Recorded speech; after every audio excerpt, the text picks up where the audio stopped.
समुद्र किनाऱ्याची जर का मजा घ्यायची असेल तर आपली पावले आपोआप कोकणाकडे वळतात.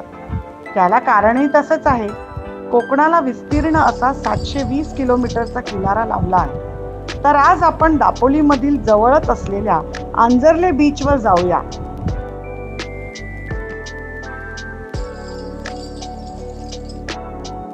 रत्नागिरी जिल्ह्यातील दापोली पासून साधारण 22 किलोमीटरवर असलेला हा सुंदर, स्वच्छ आणि निळाशार समुद्र किनारा, अंदाजे 3 ते 4 किलोमीटर लांब असलेला हा किनारा सर्वच बाबतीत उजवा आहे.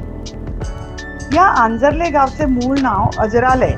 याचा शब्दशः अर्थ म्हणजे जिथे जरा नाही की वृद्धत्व नाही असे ठिकाण.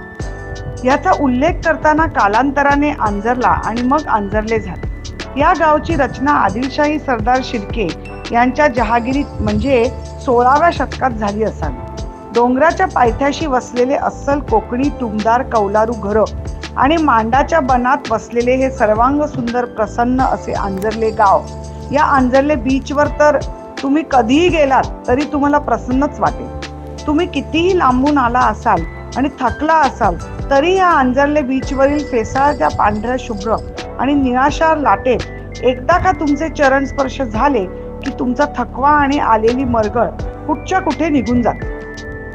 येताना जोग नदीवरचा खाडीपूल आणि त्या खाडीमध्ये असलेल्या कोळी बांधवांच्या नौका होड्या पाहिल्या तर पुलावर उभे राहून सेल्फी किंवा फोटोशूट केल्याशिवाय तुम्ही पुढे जाणारच नाही. सर्वात महत्त्वाचे म्हणजे या आंजर्ले गावावर असलेलं ऐतिहासिक असे कड्यावरचा गणपतीचे कृपाछत्र. अतिशय सुंदर आणि शांत ठिकाणी वसलेले हे गणपतीचे मंदिर. पूर्ण आंजर्ले गावातून बाहेर पडताना हा कडेवरचा गणपती दिसतच राहतो. त्याचीच कृपादृष्टी या आंजर्ले गावावर पडलेली पाहायला मिळते. बीचच्या समोरच एक भले मोठे उंच आणि लांब असे लाईट हाऊस आहे. तिथे माफक दरात तिकीट काढून आपण त्या उंचीवरून या आंजर्ले बीचचा आनंद घेऊ शकता.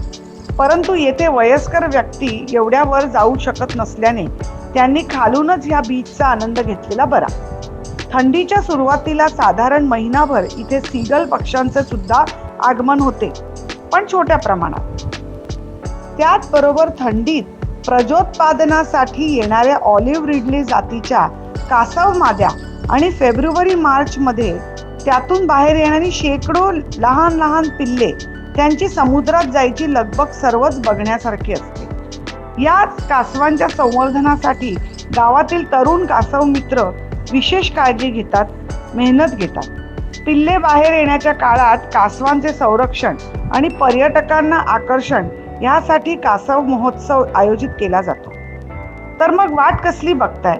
थंडी पण सुरू आहे आणि सुट्ट्यांचा हंगाम सुद्धा. जाऊन या की एकदा या आंजर्ले बीचला.